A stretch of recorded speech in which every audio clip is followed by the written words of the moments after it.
G'day everyone, Paul Stoner here, CEO of Bigger Than Scott, and I'm joined by the Sales Officer of the Month, which again is Richmond, and Russell Cambridge is here today. Welcome, Russell. Thank you, Paul.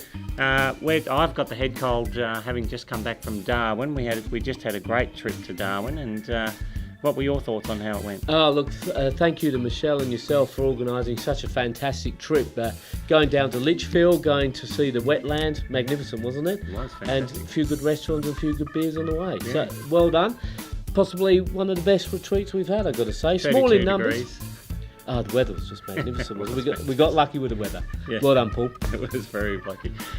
What I wanted to talk to you about today was brands, and I hear constantly going to the offices and having meetings, we're up against this brand, that brand. You're up against some of the most competitive brands in Victoria. Correct. How do you guys combat that? Look, it's important to know who you're up against whenever you're competing for some business, but I think it's more important to focus on what we do right rather than to focus on what they do wrong, and just keep reaffirming how good we are at what we do and how good the brand is that we have and our marketing, and of course, more importantly, I think the people behind our brand, rather than spend the time lagging our competitors. When you are the market leaders, as we are, Paul, you lead from the front. I think it's the competitors that are panicking a little bit and losing focus, rather than what we're doing. What we do is keep doing the hard yards, keep making sure our name and our brand's out there and looking number one. And of course, I think we do bloody good marketing too. Not only for the properties, but the more properties you have, the more marketing you have, your name's out there more. So we just keep promoting our own brand. It's interesting because you look at Richmond as a market dynamic, and there hasn't been a person, so call a brand a person, come in and start gaining market share in the last 5 years. No individual's been able to do it. So it's been interesting how you guys have been able to block everyone. Look, it's a little bit like Bunnings, it's a little bit like McDonald's, it's a bit like Dan Murphy's. We don't, because we're the market leaders, we don't suddenly up our rates like someone we're talking about regularly at the moment keeps upping their rates. We keep it at a realistic level. We don't get too greedy. We don't get too cocky with the pricing. We keep it at a very competitive rate to keep the wolves away. Yeah. We don't want any more competitors. Yeah. So, look... so the people, it comes back to the time that you're spending on your people, and, you regularly say we concentrate on being the best people, nice people. Yes. How do you go about doing that? Well...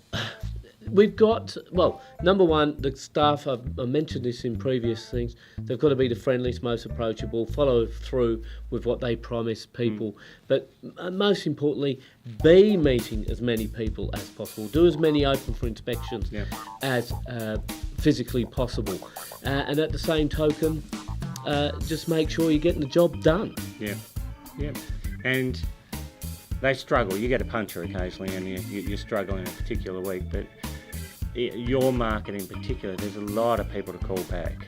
Yes. Is everybody making the calls same day, same time, or you're relying on the teams to do it in their own time? Pretty much allocated times, must do it, must get through every buyer and make sure that they're followed up without fail. It's the only way you can move forward, and people do acknowledge that we are one of the only ones that are actually doing the proper follow-ups. Has to be done. If, in fact, buyers should get out there and or potential sellers should go and pretend they're a buyer and see who is actually doing the follow-up. You'll soon find that the leaders do the hard job. As an agent, that someone else hasn't called someone back. It's so embarrassing for the industry. Correct. Well, it happens all the time, Paul. It's just not acceptable. Any changes you've made in the last month in the office? I know a few people have been on holidays and... Well, we may have a new partner in the business. Edward has brought into the business, which we'd like to I'll be interviewing him next. Correct. We'll congratulate Edward on his transition. It'll be the last time he will be salesperson of the month, I dare say. So now that he's a partner already, I can hear them. Well, it's a good opportunity for someone out there to take the reins. So get out there, do the hard yard. Well, there's a bit of competition coming up the ranks. Training wise, auction wise, you've been doing any auction training? We did at the beginning of the year, Paul. Yep. Look, literally the number of auctions we've been doing recently is self-perpetuating. You're doing your own training, being on the field. We've had that many on the go. I think I did 25 or something in May, and again a busy month for June. So it's just out there doing the auctions. Was June a record for June? No, we did 30 sales. It was a fantastic month, particularly considering the 46 odd sales we did the month before. So to piggyback off 46 and do another 30 was fantastic. Yep. Next couple of months, what are you expecting in the Richmond market? Look, it's rebuilding for spring. It's already feeling like there's a bit of momentum building for spring. This month of July won't be a great month sales-wise, but we're certainly picking up some listings. It's a battlefield out there to get the listings, but we're certainly moving forward. And I think moving into spring, we've got nearly 40 auctions already lined up, moving beyond July. So I'm pretty excited about that. The momentum side of things, it's really interesting. we see it every year. What do you think the critical number is? You say, let's use September as an example.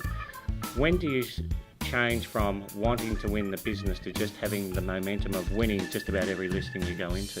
Consistency is the key. There isn't a change. You've got to be chasing the new listing and selling the stock you've got. There's no time when you take the foot off the pedal and start concentrating on the other. It's consistency. Great consistency. answer. And look, personally, 40 moving forward may sound like a lot. I'd be more comfortable with 50 or 60 because that's what we've been sitting on all year. But we're coming out of a pretty cold snap at the moment, so looking forward to spring. Private sales, been many?